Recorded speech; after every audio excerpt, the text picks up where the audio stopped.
बरसाना के राधा रानी मंदिर की कहानी न केवल आध्यात्मिकता से परिपूर्ण है, बल्कि इसमें ऐतिहासिक घटनाओं का चमत्कारी स्वरूप भी शामिल है। यह कथा औरंगजेब के समय की है, जब ब्रज के मंदिरों पर आक्रमण किए जा रहे थे।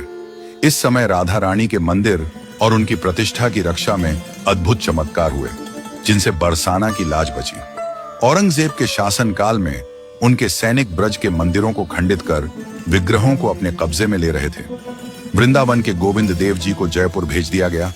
मदन मोहन जी और अन्य विग्रहों को भी सुरक्षित स्थानों पर पहुंचाया गया। जब औरंगजेब के सैनिक बरसाना पहुंचे, तो वहां के गोस्वामियों और भक्तों ने राधा रानी की मूर्ति को बचाने के लिए योजनाएं बनाई। राधा रानी की विग्रहों को शिवपुर के राजा के पास भेज दिया गया, क्योंकि राजा भक्ति परायण थे और उन्होंने विग्रहों को शरण देने का वचन दिया। इस दौरान ठाकुर जी अकेले दर्शन देने लगे, जिससे भक्तों ने महसूस किया कि उनकी शोभा घट गई है। गोस्वामियों ने विशाखा सखी की मूर्ति को ठाकुर जी के पास विराजमान कर दिया, ताकि मंदिर में शोभा बनी रहे। औरंगजेब के सैनिक जब बरसाना के राधा रानी मंदिर की सीढ़ियों पर चढ़ने लगे, तो एक चमत्कार हुआ। सैनिकों की आंखों की रोशनी अचानक चली गई।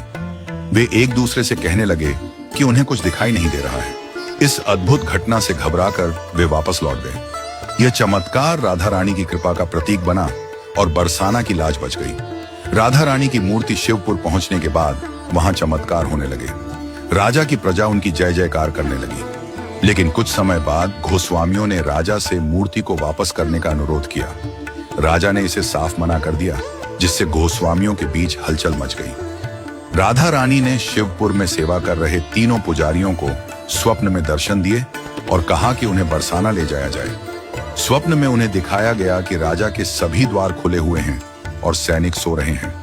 पुजारियों ने इस आदेश का पालन करते हुए मूर्ति को छुपाकर बरसाना लाने का साहसिक निर्णय लिया। स्वप्न के अनुसार सभी द्वार खुले मिले और पुजारियों ने मूर्ति को बरसाना लाने में सफलता पाई। बरसाना में लौटने पर गोस्वामियों ने ठाकुर जी के पास विशाखा सखी की मूर्ति को विराजमान किया।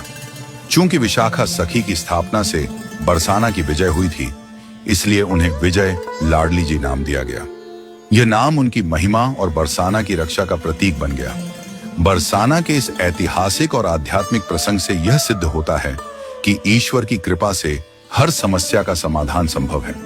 विजय लाडली जी के रूप में विशाखा सखी आज भी ठाकुर जी के साथ विराजमान है और भक्तों को दर्शन देती हैं।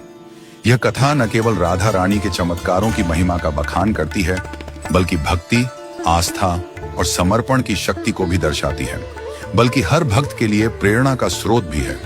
यह दिखाती है कि जब भक्ति और समर्पण सच्चे होते हैं, तो ईश्वर की कृपा से असंभव भी संभव हो सकता है।